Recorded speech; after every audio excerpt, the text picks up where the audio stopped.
Bismillahirrahmanirrahim. Assalamualaikum warahmatullahi wabarakatuh. Alhamdulillah berjumpa kembali di channel Daima Bella.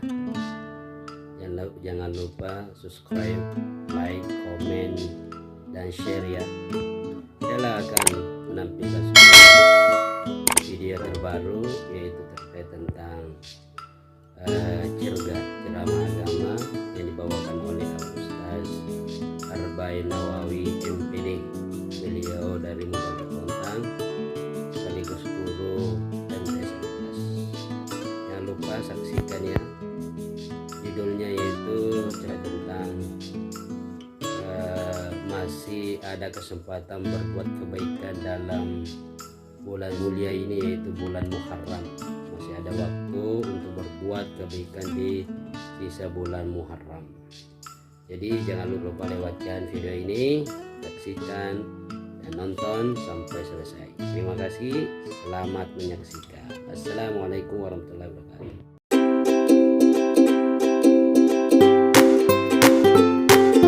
Wa mursalin wa ala alihi wa sahbihi ajmain, amma ba'd. Yang kami hormati pengurus Masjid Baitur Rahim, yang kami hormati Al-Ustaz Arbain Nawawi MPD, yang kami hormati Bapak Ibu Jamaah Masjid Baitur Rahim, serta hadirin yang berbahagia. Pertama-tama marilah kita panjatkan puji syukur kehadirat Allah Subhanahu wa taala karena berkat rahmat dan hidayahnya kita bisa berkumpul di tempat ini dengan keadaan sehat walafiat. Yang kedua, selawat serta salam senantiasa tercurahkan kepada junjungan kita Nabi besar Muhammad sallallahu alaihi wasallam yang telah membawa kita dari zaman jahiliyah menuju jalan yang terang menderang sampai saat ini. Para hadirin yang kami hormati, mohon izin kami mewakili Tamil Masjid Baitur Rahim menyampaikan beberapa pengumuman. Yang pertama, diharap para jamaah duduk sejenak untuk mendengar perkara iman. Yang kedua, bahwa kegiatan ceramah agama merupakan program kerja Tamil Masjid Baitur Rahim yang sering dilaksanakan 1 atau 2 kali sebulan sesuai dengan kondisi masjid kita, karena masjid kita dalam tahap proses pembangunan. Mohon doa dan supportnya para jamaah agar pembangunan masjid kita ini berjalan dengan baik, walau pelan-pelan, yang penting ada kelihatan atau nampak pembangunan. Ini semua berkah sumbangsinya seluruh jamaah semuanya. Yang ketiga, bahwa yang akan menyampaikan ceramah agama pada malam ini yaitu Al-Ustaz Arbain Nawawi MPD. Beliau dari Mubalik Bontang sekaligus guru MTS Al-Ikhlas. Demikianlah yang kami sampaikan. Billahi taufiq wal hidayah. Assalamualaikum warahmatullahi wabarakatuh. Kepada Al-Ustaz kami persilakan.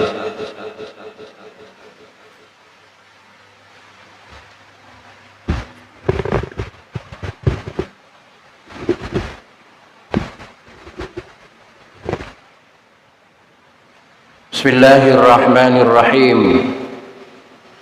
Assalamualaikum warahmatullahi wabarakatuh.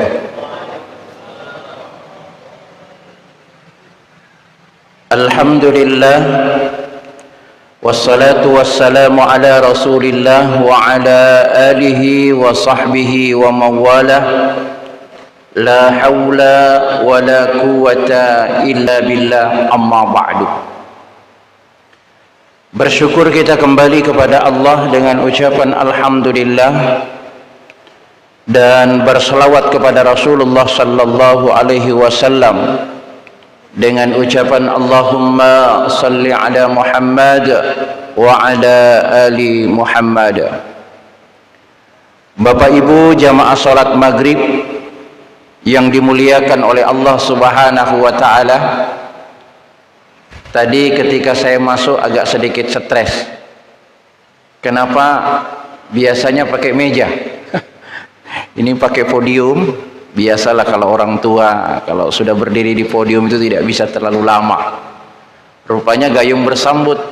Tadi Pak Dewan bilang, Ustadz, insyaallah pekan depan pertemuan akan datang sudah pakai meja. Padahal saya tidak bertanya itu.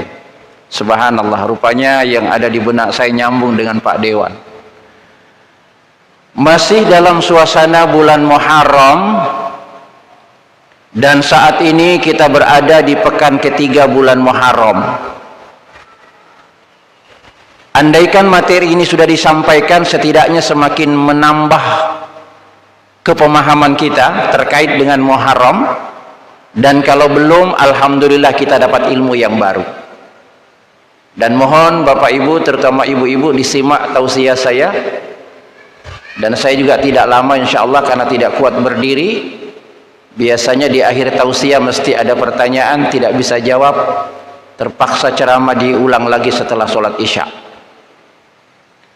Bapak Ibu hadirin yang dimuliakan oleh Allah Subhanahu wa taala, kita semua tahu Allah Subhanahu wa taala firmankan dalam Quran surah At-Taubah ayat 36 kalau tidak salah, minha arba'atun hurum, ada 4 bulan-bulan haram, bulan yang dimuliakan oleh Allah, bulan yang memiliki kedudukan yang tinggi di sisi Allah Subhanahu wa taala.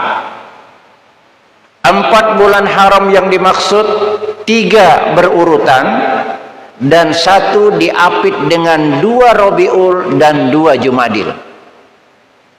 Yang pertama Zulqaidah, bulan yang ke-11 penanggalan Hijriah.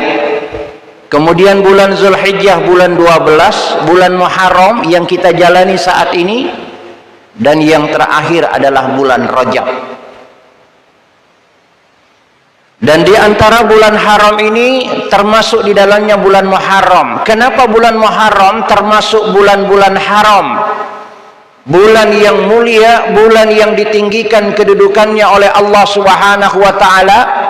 Sebab siapapun yang melakukan kebaikan di bulan-bulan haram ini, pahalanya berlipat ganda, bonus dari Allah Subhanahu wa taala. Termasuk Muharram, termasuk bulan yang Allah haramkan, bulan yang Allah muliakan, bulan yang Allah tinggikan. Kenapa Bapak Ibu? Karena ternyata di bulan Muharram itu banyak sekali peristiwa-peristiwa besar yang terjadi di dalamnya.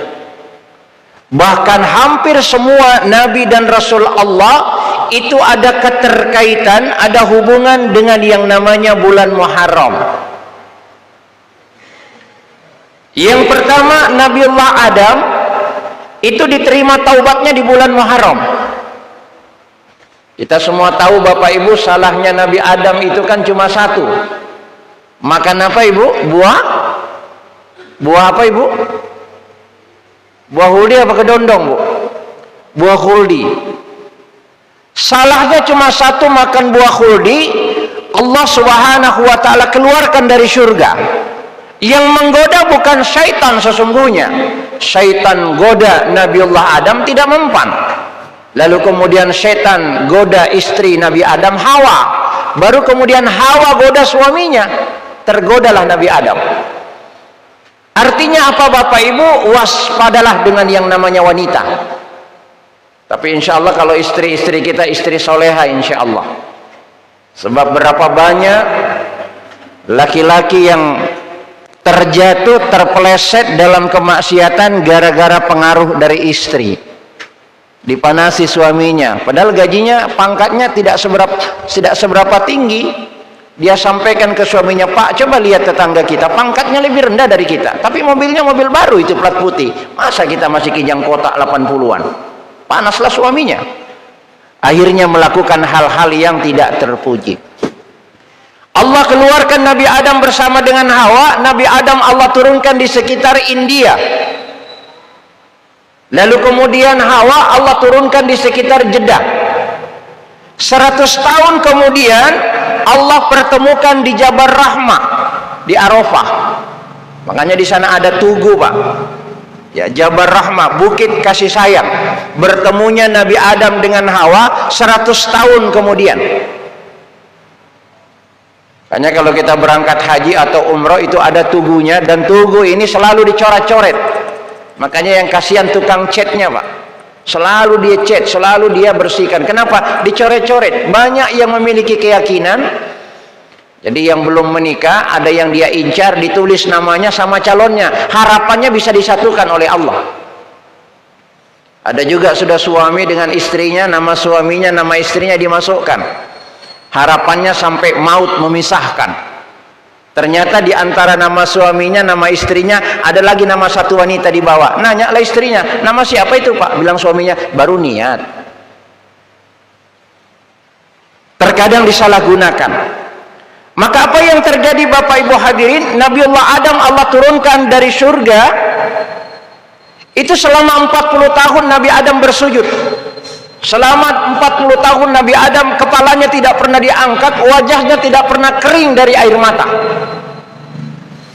Dan taubatnya Nabi Adam itu doa yang beliau senantiasa ucapkan, munajatkan selama 40 tahun lamanya, tidak pernah berhenti. Rabbana zalamna anfusana wa illam taghfir lana wa tarhamna lanakunanna minal khasirin.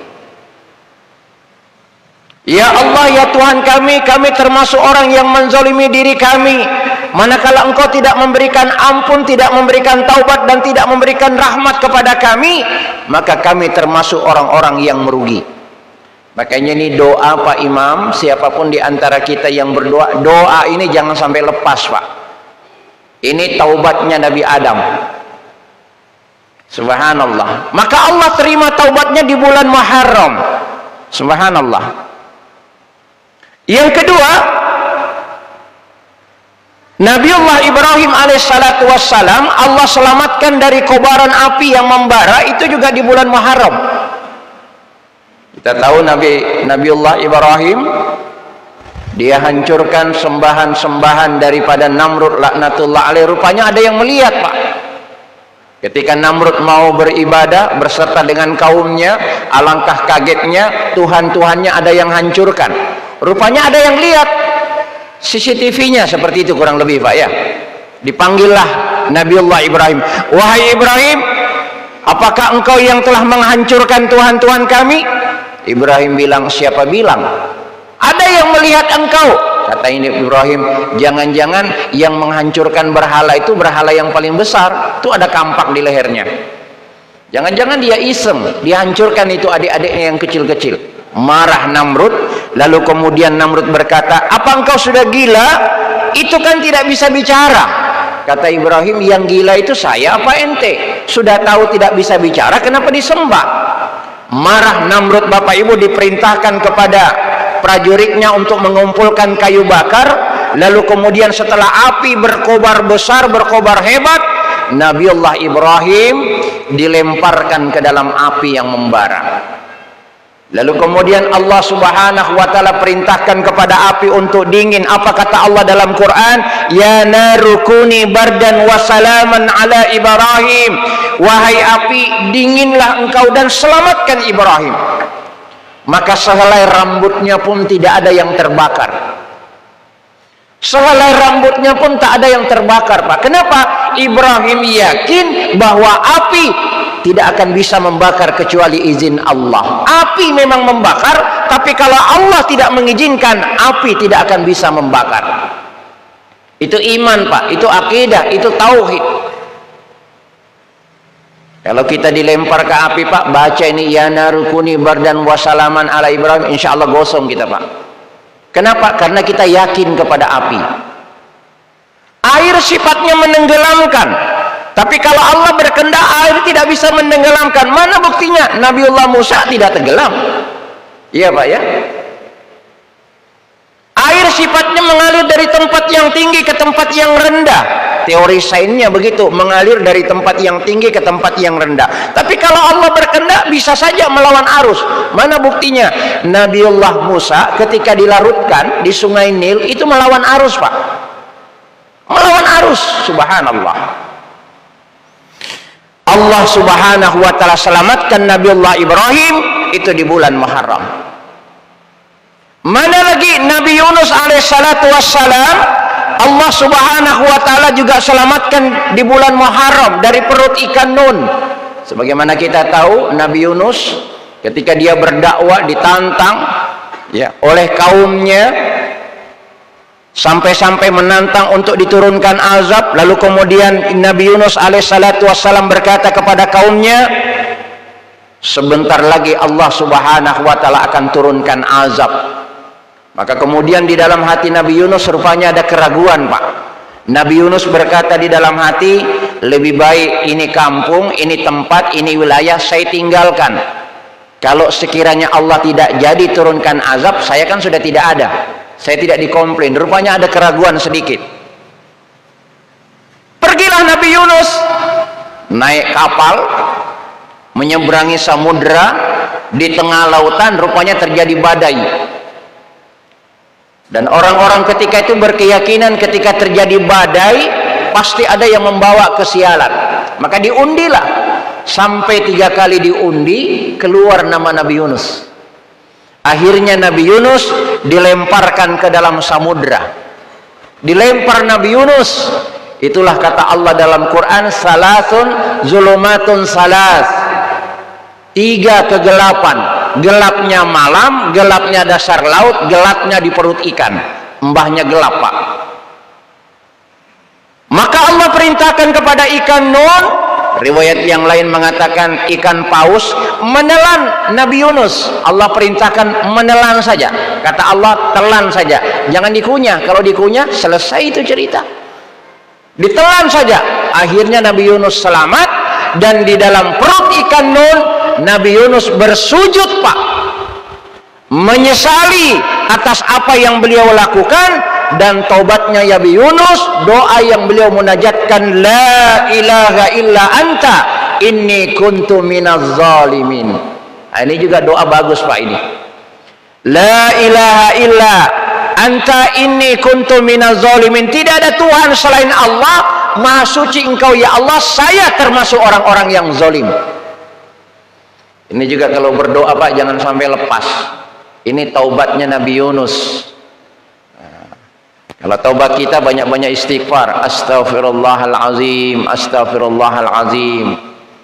Itu sebabnya di bulan Muharram ini salah satu amalan yang mesti kita perbanyak, memperbanyak istighfar. Ya, astaghfirullahalazim. Yang paling bagus itu sayyidul istighfar. Kalau tidak bisa sayyidul istighfar, astaghfirullahalazim alladzi la ilaha illa huwal hayyul qayyum wa atubu ilaik. Kalau masih terlalu panjang, ambil yang pendek, astaghfirullahalazim. Masih panjang kayaknya Ustaz, mati aja sudah. Banyak-banyak istighfar. Inilah yang mesti diperbanyak di bulan Muharram. Taubatnya Nabi Adam, taubatnya Nabi Yunus. Tapi jangan kayak murid saya, Pak, perbanyak istighfar. Yang dia baca apa, Pak? Istighfar, istighfar, istighfar. Bukan itu. Astaghfirullahalazim. Allah selamatkan Nabi Yunus di perut ikan itu di bulan Muharram. Andaikan ini Nabi Yunus berhenti berzikir, Pak, ditelan betulan itu, dikunyah itu dengan ikan Nun. Tapi dia tidak pernah berhenti berzikir, bertaubat, bersujud di dalam perut ikan. Akhirnya ikan mules, ya, kebetulan di bawah tidak ada potik, Pak. Naiklah permukaan, dikeluarkanlah Nabi Yunus, dan disitulah kemudian beliau meneruskan dakwanya di bulan Muharram. Mana lagi, Pak, Nabi Allah Nuh alaihissalatu wassalam, Allah selamatkan dari banjir bah, itu juga di bulan Muharram. Nabi Nuh itu, Bapak Ibu hadirin, salah satu nabi yang mendapat gelar ulul azmi. Kenapa? Perjuangannya yang begitu berat. 950 tahun usia beliau, selama 900 tahun beliau berdakwah, pengikutnya hanya 83 orang. 900 tahun berdakwah, pengikutnya hanya kurang lebih 83 orang. Jadi kurang lebih 10 tahun beliau berdakwah dapat pengikut 1. 10 tahun berdakwah dapat pengikut 1. Kalau saya 10 tahun berdakwah, ceramah baru dapat pengikut, berhenti saya jadi dai. Nabi Nuh bertahan, konsisten, istiqomah, walaupun sedikit umatnya. Rupanya malaikat geregetan, Pak. Allah Subhanahu wa taala perintahkan kepada Nabi Nuh, Nabi Nuh, tinggalkan itu kaummu, saya akan turunkan azab. Sekarang yang kau lakukan, buat kapal yang besar untuk mengangkut pengikutmu yang setia. Dibuatlah kapal. Cuma Allah perintahkan Nabi Nuh buat kapal di atas bukit, Pak. Bukan di bawah, di atas bukit. Begitu beliau buat perahu di bukit, Pak, dicemooh. Ini orang gila, kata kaumnya. Masa bikin kapal bukan di daratan bawah, tapi di atas bukit? Gila ini Nabi Nuh. Tapi Nabi Nuh tetap lakukan apa yang diperintahkan oleh Allah. Dan ketika itu kapal sudah hampir jadi, Pak, apa yang dilakukan oleh kaumnya? Itu kaumnya kalau mau buang hajat, maaf kalau mau BAB, datang ke kapalnya Nabi Nuh, Pak. Di geladaknya itu dia buang kotoran. Luar biasa itu zalimnya umatnya. Jadi kalau mau buang hajat, pergi ke kapalnya Nabi Nuh. Buang hajat di geladaknya Nabi Nuh. Bahkan ada orang tua, Pak, di dalam kisah itu diceritakan, ada orang tua stroke, Pak. Stroke, tidak bisa jalan. Minta diantar, minta ditandu, minta dipapa, minta digendong ke geladak Nabi Nuh hanya untuk buang hajat. Bayangkan, Pak, gimana itu bejatnya umatnya, kaumnya. Orang stroke, orang sakit minta diantar ke kapalnya Nabi Nuh hanya untuk buang hajat. Nah, ada kejadian, Pak, ketika umatnya yang stroke ini buang hajat, selesai buang hajat di geladak kapal Nabi Nuh, rupanya pegangannya lepas dan jatuh dia di kotoran yang menumpuk itu, Pak, jatuh di situ. Dan ajaibnya penyakit stroke-nya sembuh. Heboh, viral di tempat itu, ada orang stroke sembuh setelah jatuh ditumpukan kotoran di geladak kapal Nabi Nuh. Orang-orang bertanya, bagaimana kok bisa sembuh? Tadi jalan digotong, dipapa, sekarang kembali sehat. Apa kata orang tua yang stroke ini? Saya dapat obat di kapalnya Nabi Nuh. Kalau mau, masih banyak stok di sana kalau mau. Akhirnya Bapak Ibu, apa yang dilakukan ketika itu kaumnya? Ada yang bawa baskom, ada yang bawa ember. Ingat fenomena ponari, masih ingat, Pak? Dulu itu dari mana itu? Dari Jombang. Ada kan batunya itu dicelup, dijadikan obat, masih ingat itu? Sampai comberannya ponari itu kan diambil airnya, Pak, sama orang-orang, saking memiliki keyakinan itu bekas air batunya bisa menyembuhkan. Dulu sudah pernah terjadi di zaman Nabi Nuh alaihissalatu wassalam, diambil semua itu. Akhirnya apa, Pak?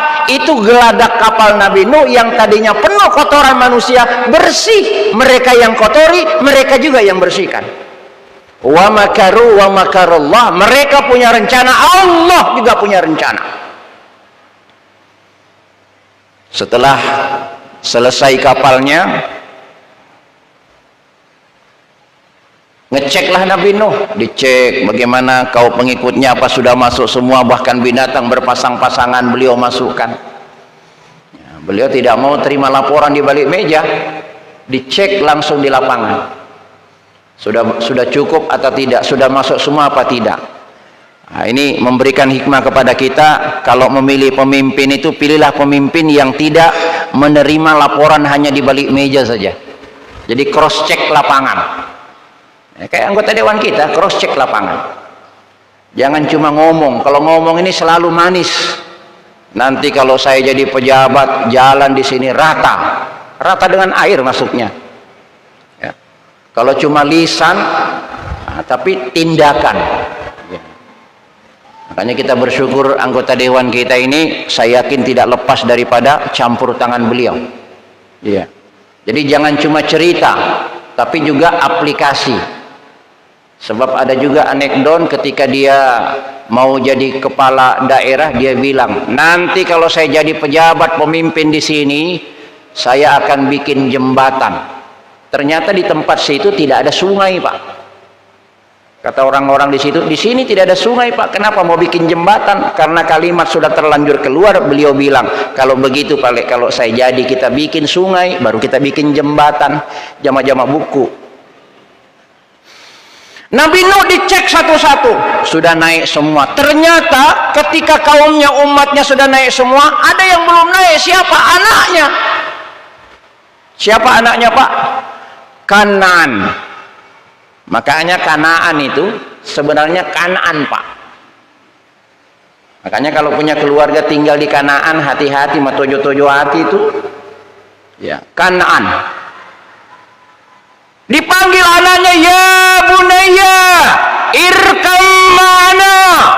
Anaknya di tepi bukit, Pak. dengan orang-orang kafir. Dipanggil oleh Nabi Nuh, ya bunayya irkam ma'ana, wahai anakku naiklah engkau bersama kami. Rupanya anaknya kumpul dengan orang-orang kafir itu, Pak. Itu yang Vision Citayam itu loh, yang Slebeu itu loh, Pak. Nah, kumpul di situ.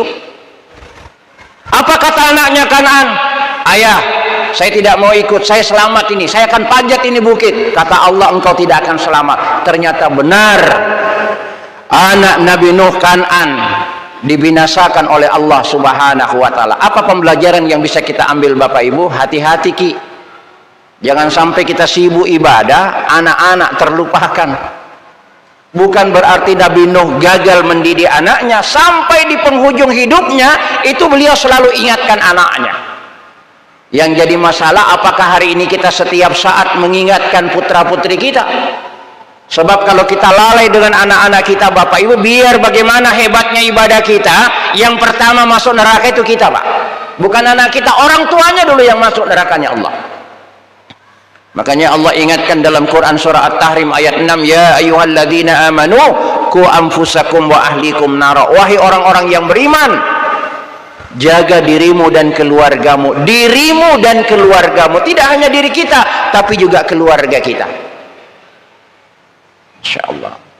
Makanya saya syukur ini Pak Haji, anaknya dititip ke pondok tahfiz. Kalau mau selamat anak kita, Pak, kalau tidak bisa rumah dijadikan pesantren, masukkan pesantren. Minimal sekolah agama. Sebab kalau tidak, Pak, pengaruh HP sekarang luar biasa. Luar biasa pengaruh HP. Kalau salah-salah bahaya, Bapak Ibu hadirin. Nabi Nuh Allah Subhanahu wa ta'ala selamatkan di bulan Muharram. Mana lagi? Nabi Isa Allah lahirkan di bulan Muharram. Nabi Musa Allah selamatkan dari Fir'aun juga bulan Muharram.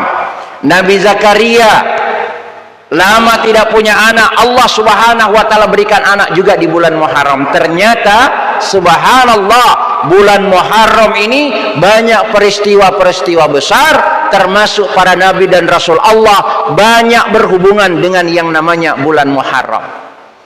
Dan peristiwa yang paling besar adalah peristiwa hijrahnya Nabi. Walaupun ini terjadi ikhtilaf, perbedaan pendapat. Ada ulama yang mengatakan hijrahnya Nabi bukan di Muharram. Ada yang mengatakan di bulan Safar. Ada yang mengatakan di Rabiul Awal. Tidak usah kita perdebatkan. Tapi bahwa Rasulullah hijrah, iya.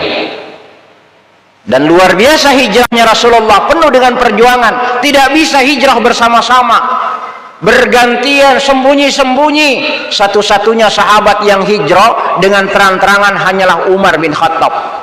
Yang lain sembunyi-sembunyi, Pak. Termasuk Rasulullah sembunyi-sembunyi berangkat dengan Abu Bakar As-Siddiq di malam hari. Sebelum beliau berangkat, dikepung rumah beliau dengan 12 algojo dengan pedang terhunus, siap memenggal leher Rasulullah. Dan Rasulullah tahu ketika rumah beliau dikepung, Rasulullah perintahkan kepada Ali, wahai Ali, gantikan saya di tempat tidurku, nanti kita ketemu di Madinah. Ketika Rasulullah bersabda, nanti kita ketemu di Madinah, itu Ali yakin, Pak, tenang hatinya. Kenapa? Karena pasti saya selamat.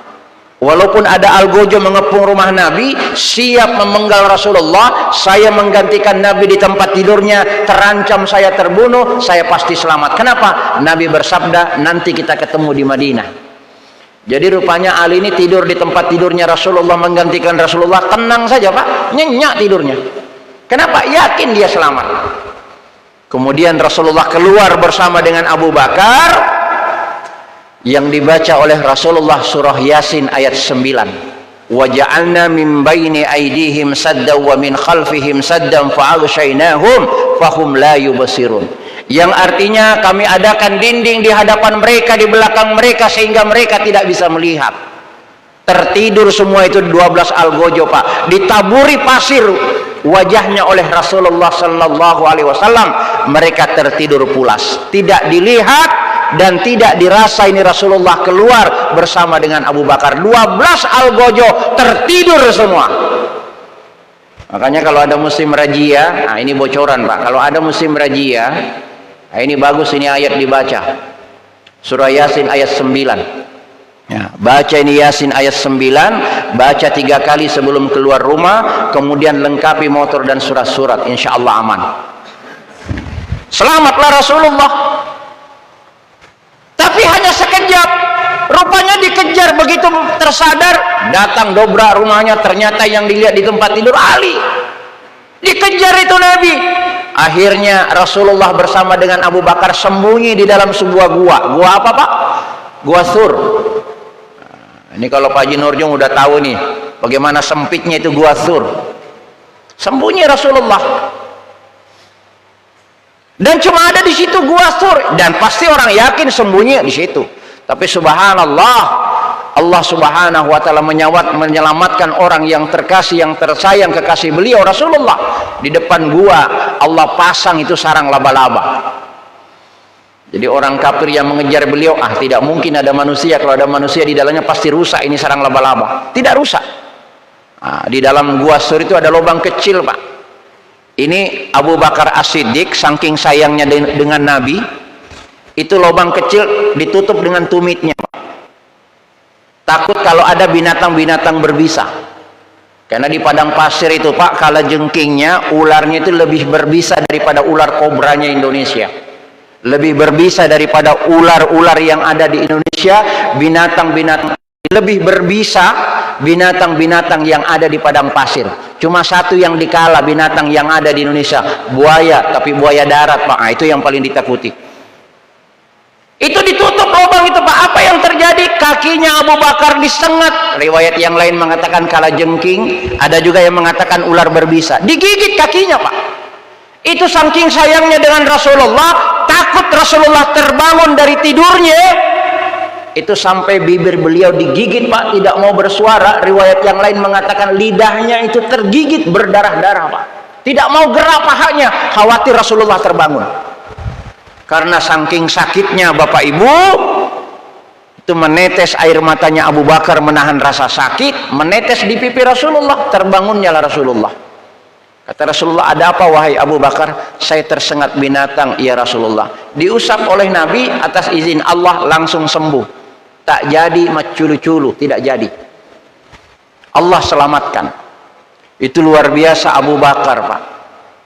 Makanya kata Nabi dalam sabda beliau, andaikan ada lagi Nabi setelah saya, yang paling layak menjadi Nabi itu Abu Bakar.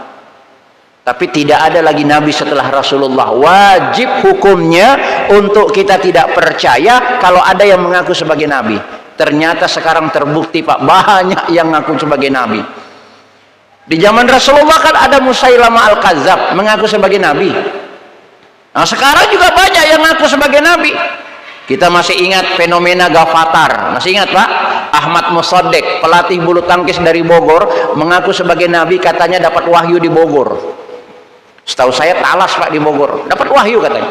Jadi Nabi ditangkap. Dan pengikutnya tidak sedikit yang S3, banyak doktor pengikutnya Pak. Allahu Akbar. Sekarang banyak terjadi. Ada juga namanya, mohon maaf kalau ada yang sama. Ya. Kalau tidak salah sama tukang cukur, kalau tidak salah. Itu viral juga, Pak Sayuti kan nama itu, siapa itu? Ya. Juga mengaku sebagai Nabi, ditangkap juga. Ya. Ada juga antara Jawa Tengah sampai Jawa Barat, ternyata sampai sekarang masih ada Pak. Dari dulu sampai sekarang itu masih ada. Diawasi oleh Bapor Pakam. Nah, itu ada agama namanya agama Jasun, Jawa Sunda. Jadi hanya Jawa dan Sunda saja yang bisa ikut. Dan nabinya konon namanya Tugimin. Enggak nabinya Pak, Tugimin namanya. Jadi nabi namanya Tugimin, kok tidak meyakinkan Pak ya? Jangankan jadi nabi, jadi ustadz saja kok kayaknya kurang yakin. Tugimin, Ustadz Tugimin, kok kurang yakin gitu ya? Kalau kita berselawat Allahumma sholli ala Muhammad, enak. Ya Habibi ya Muhammad, enak tuh Bu? Coba kalau saya ganti sedikit, ya Habibi ya Tugimin, tidak enak didengar. Allahumma salli ala Sayyidina Muhammad, sejuk hati. Kalau dirubah Allahumma salli ala Sayyidina Tugimin wa ala Sayyidina Tugimin, gak enak. Mengaku sebagai Nabi, ditangkap. Yang paling hebat konon katanya Lia Eden. Lia Eden 2 kali ditangkap sampai di pojok hidupnya tidak sadar-sadar. Ini Lia Eden Pak tidak lagi mengaku sebagai nabi, tapi mengaku sebagai malaikat Jibril. Ingat? Mengaku sebagai malaikat Jibril. 2 kali ditangkap, 2 kali dipenjara, sampai di penghujung hidupnya tidak sadar-sadar. Mengaku sebagai Jibril, ditangkap. Yang nangkap tidak tanggung-tanggung. Yang kedua yang nangkap itu Densus 88. Makanya saya sebagai dai Kantipmas Polres Bontang, Kelurahan Tanjung Laut, bangga dengan Densus 88. Kenapa? Jangankan teroris, Jibril aja ditangkap.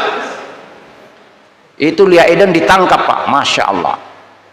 Tapi tidak ada lagi Nabi setelah Rasulullah Sallallahu Alaihi Wasallam. Maka itu sebabnya begitu dahsyatnya, begitu perjuangannya, hijrahnya Nabi, Umar bin Khattab memutuskan penanggalan hijriah itu di bulan Muharram. Walaupun sekali lagi ini terjadi perdebatan, tidak usah kita perdebatkan. Dan peristiwa besar yang terakhir setelah Rasulullah wafat adalah 10 Muharram, di mana ketika itu di Karbala cucu beliau dibunuh. Siapa Pak? Husain. Itu juga di bulan Muharram. Nah, itulah peristiwa-peristiwa besar yang terjadi di bulan Muharram.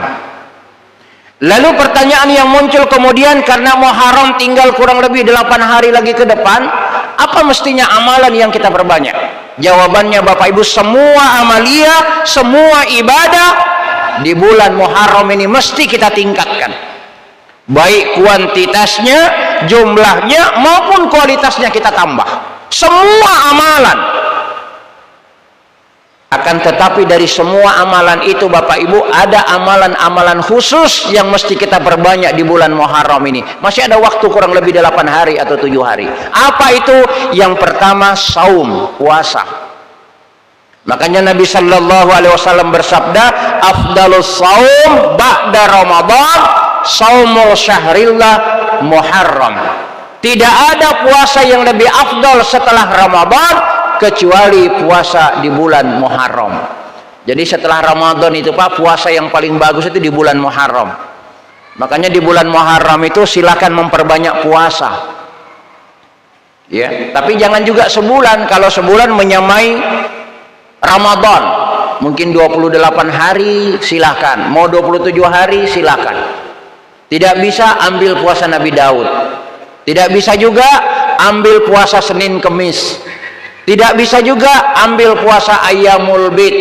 Tidak bisa ambil puasa Tasu'a, udah lewat kemarin Pak ya. 9 Muharram, Asyura 10 Muharram, kemudian Muhallafatul Yahud 11 Muharram. 9, 10, 11. Ini untuk menyelisihi puasanya Yahudi, karena Yahudi tanggal 10 Muharram juga puasa. Makanya kemarin bagus kita puasa mulai tanggal 9. Ustadz, Nabi kan belum melakukan. Nah, ini terjadi perdebatan. Nabi memang belum melakukan, tapi Nabi sudah menyampaikan kalau saya sampai di tahun yang akan datang, saya akan puasa mulai tanggal 9 Muharram. Ternyata belum sampai di tahun yang akan datang, Rasulullah dipanggil menghadap Allah. Makanya ada yang berpuasa di 10 Muharram saja. Boleh, silakan. Ya. Tidak bisa 10 Muharram, sampai ulama kita bilang kalau tidak bisa puasa 1 hari di 10 Muharram itu ambillah setengah hari kodong. Puasanya anak kecil setengah hari. Masih tidak bisa setengah hari, kasih makanlah orang yang berpuasa. Masih tidak bisa, mati aja sudah. Ini luar biasa Pak. Bahkan di 10 Muharram itu kalau kita puasa, Allah Subhanahu wa Ta'ala hapuskan dosa kita setahun. Dan di 10 Muharram kemarin Ibu, andaikan saya datang ke sini sebelum 10 Muharram, itu ada amalan sunnah. Apa amalan sunnah di 10 Muharram? Suami melebihkan belanja buat keluarganya. Andaikan saya datang sebelum tanggal 10, sedikit saya provokasi ibu-ibu, minta kita malam tanggal 10, besok kalau bisa dilebihkan itu jajanan. Sunnah. Kata Nabi, siapa yang melebihkan belanja buat keluarganya di 10 Muharram, maka Allah cukupkan rezekinya sampai setahun akan datang. Subhanallah. Nah, ini yang pertama Pak, puasa. Nah, masih ada waktu. Dan bagus Ibu mengganti puasa yang ditinggalkan di bulan-bulan haram, itu bagus. Pahalanya double. Bu ya, pahalanya double. Itu yang pertama. Yang kedua, Apa yang mesti kita perbanyak di bulan Muharram ini? Tadi sudah saya sampaikan di awal, memperbanyak istighfar, memperbanyak taubat. Taubatnya taubatan nasuha, taubat dengan sesungguh-sungguhnya, taubat sebenar-benarnya taubat. Sebagaimana yang dilakukan oleh Nabiullah Adam, Nabiullah Yunus alaihissalatu wassalam. Banyak-banyak bertaubat, banyak-banyak beristighfar. Ternyata Pak, kalau kita bicara tentang istighfar, itu istighfar itu ternyata fadilahnya, keutamanya tidak hanya menggugurkan dosa-dosa kita. Tidak hanya Allah ampuni dosa-dosa kita, ternyata di antara keutamaan istighfar itu Bapak Ibu, apa saja yang menjadi keinginan kita dimudahkan, dipenuhi, ditunaikan oleh Allah dengan banyak beristighfar. Karena semakin banyak kita beristighfar, semakin banyak dosa-dosa kita digugurkan. Dan tidak hanya itu, keinginan kita itu diijabah oleh Allah. Ada kisah menarik Pak, singkat saja. Ini dikisahkan langsung oleh Imam Ahmad Ibnu Hambal. Kita semua tahu nih. Ada yang bermazhab Syafi'i, ada yang bermazhab Maliki, Imam Hambali, Imam Abu Hanifah, Imam Ahmad Ibnu Hambal. Ini satu ketika beliau entah kenapa di dalam hatinya ingin sekali pergi ke Baghdad, Irak. Ini beliau yang bercerita, ingin sekali pergi ke Baghdad. Maka pergilah beliau ke Irak. Sampai di Irak, sampai di Baghdad, belum sampai di tempat yang dituju, beliau singgah sholat maghrib seperti tadi. Ketika selesai sholat maghrib, istirahatlah beliau di pojok. Lepas sholat isya, beliau ingin beriktikaf. Maka baringlah di pojok masjid. Oleh marbot masjidnya, beliau disuruh keluar. Pak, tidak boleh tidur di sini. Silakan Pak pergi, tidak boleh. Ini marbot masjid tidak tahu kalau ini Imam Ahmad Ibnu Hambal. Karena beliau tidak cerita kalau beliau itu Imam Ahmad Ibnu Hambal, orang besar, ulama besar. Keluarlah Imam Ahmad Ibnu Hambal. Sampai di luar, tidur beliau di teras. Karena ketika itu tidak ada penginapan, tidurlah di teras. Di teras pun diusir. Tidak boleh Pak di sini. Silakan pergi Pak, tidak boleh tidur di sini. Akhirnya didoronglah beliau sampai beliau jatuh, dan jatuhnya beliau pas di samping masjid, di samping penjual roti. Begitu penjual roti melihat, dia bilang, Pak, kalau tidak diizinkan istirahat di masjid karena bapak musafir, silakan tidur ke rumah saya. Dibawalah ke rumah di penjual roti, tidak jauh dari tempat dia berjualan roti. Nah, ketika sampai di rumah penjual roti ini, ada kejadian aneh yang didengar dan disaksikan langsung oleh Imam Ahmad Ibnu Hambal. Apa itu Bapak Ibu? Setiap ini penjual roti membuat roti, membuat campuran dan lain sebagainya, mulutnya tidak pernah berhenti beristighfar. Astagfirullahaladzim, astagfirullahaladzim. Baru nanti berhenti kalau diajak ngomong oleh Imam Ahmad Ibnu Hambal ini. Kalau tidak diajak ngomong, beliau sambil membuat roti sambil beristighfar, sambil membuat roti sambil beristighfar. Maka kemudian dengan rasa penasaran, ini penjual roti berkata, Imam Ahmad Ibnu Hambal berkata, wahai saudaraku, dari tadi saya amati engkau selalu beristighfar. Selalu beristighfar. Kalau saya ajak ngomong baru terdiam sejenak, habis itu istighfar lagi sambil membuat roti. Ada apa gerangan? Maka si penjual roti ini berkata, wahai Bapak, tidak ada doa saya yang tidak dikabulkan oleh Allah. Jangankan saya berdoa, baru punya keinginan itu sudah dikabulkan oleh Allah asbab dengan istighfar saya. Cuma satu wahai Bapak yang Allah belum kabulkan.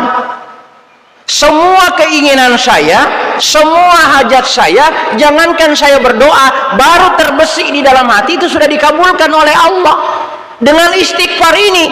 Cuma ada satu lagi yang belum dikabulkan Allah dari semua keinginan saya. Kata Imam Ahmad Ibnu Hambal, apa itu wahai Bapak? Saya ingin sekali ketemu dengan ulama besar yang bernama Imam Ahmad Ibnu Hambal. Kata Imam Ahmad Ibnu Hambal, subhanallah, yang kau cari inilah orangnya. Rupanya istighfarmu lah yang membuat saya gelisah, mau ke Baghdad. Istighfarmu lah yang membuat saya diusir oleh marbot. Istighfarmu lah membuat saya tergelincir, jatuh berada di tepi tokomu. Istighfarmu lah yang mengantar saya ke tempatmu dan bertemu engkau. Ini hebatnya istighfar, Pak. Maka di bulan Muharram ini Bapak Ibu, kita perbanyak istighfar, apalagi kita manusia tidak luput dari salah dan khilaf. Dua. Yang ketiga, dari semua amalan-amalan yang mesti kita perbanyak di bulan Muharram, semua amalan, ada amalan khusus. Yang pertama tadi memperbanyak puasa, yang kedua memperbanyak istighfar, yang ketiga memperbanyak infak sedekah. Ini di bulan Muharram, Pak. Makanya tadi saudara saya ngumumkan di depan, agak kaget saya kira beliau yang mau ceramah. Ternyata beliau memberikan kata sambutan, mempersilahkan. Ini masjid kita belum selesai, maka Bapak Ibu masih ada 8-7 hari ke depan. Kalau Bapak Ibu menyisihkan harta di bulan Muharram, ini berbeda nanti ketika bulan di depan. Berbeda fadilahnya, berbeda keutamaannya ketika kita menafkahkan harta kita di bulan Muharram. Ini kesempatan baik. Makanya tadi sebenarnya bukan ini yang mau saya angkat, tapi masih terkait dengan Muharram. Bukan ini sebenarnya mau saya angkat, tapi mendengarkan apa yang disampaikan oleh saudara saya tadi. Masjid kita ini membutuhkan uluran tangan kita, dan kita tidak usah bergantung, Pak.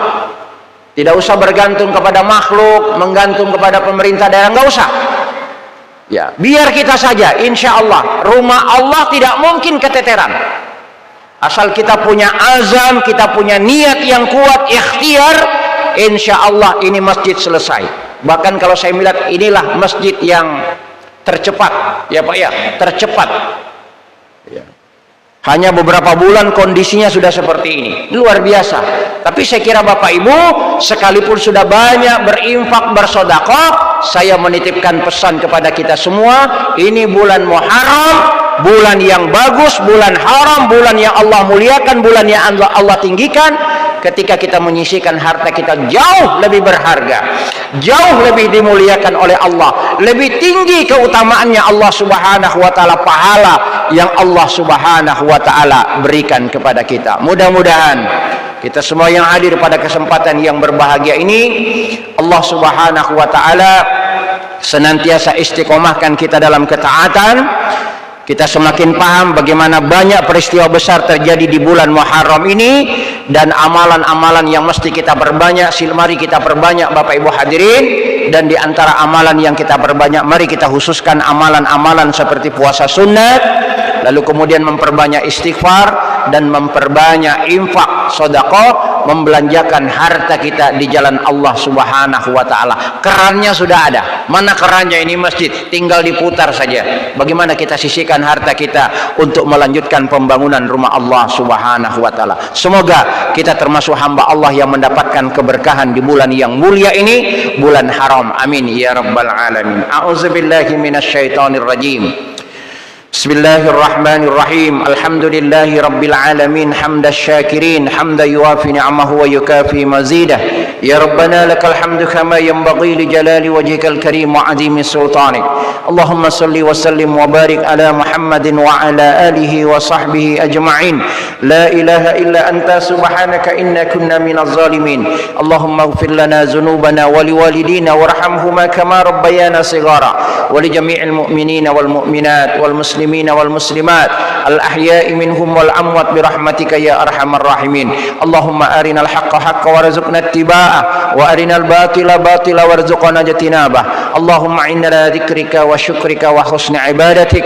Allahumma inna nas'aluka salamatan fid din wad dunya wal akhirah. Allahumma iftah lana abwabal khairi, abwabal quwwati, abwabas sihhati, abwabas salamati, abwabal rizqi, abwabal barakati, abwabal jannah. Allahumma dfa' 'anna al-ghala wal bala wal waba wal fahsya wal munkar was-suyuf al mukhtalifa wasyalama ma dhahara minha wa ma batan min baladina hadza khassa wa min buldani muslimina amma innaka ala kulli syai'in qadir. اللهم أهلك الكفرة المشركين في كل مكان. اللهم انصر المسلمين والمسلمات في كل مكان. ربنا هب لنا من أزواجنا وذريتنا قرة أعين واجعلنا للمتقين إماما. ربنا ظلمنا أنفسنا وإن لم تغفر لنا وترحمنا لنكونن من الخاسرين. ربنا آتنا في الدنيا حسنة وفي الآخرة حسنة وقنا عذاب النار. والحمد لله رب العالمين. سبحانك اللهم وبحمدك أشهد أن لا إله إلا أنت أستغفرك وأتوب إليك. Kurang lebihnya mohon dimaafkan. Hadanallahu wa iyyakum ajma'in. Assalamualaikum warahmatullahi wabarakatuh.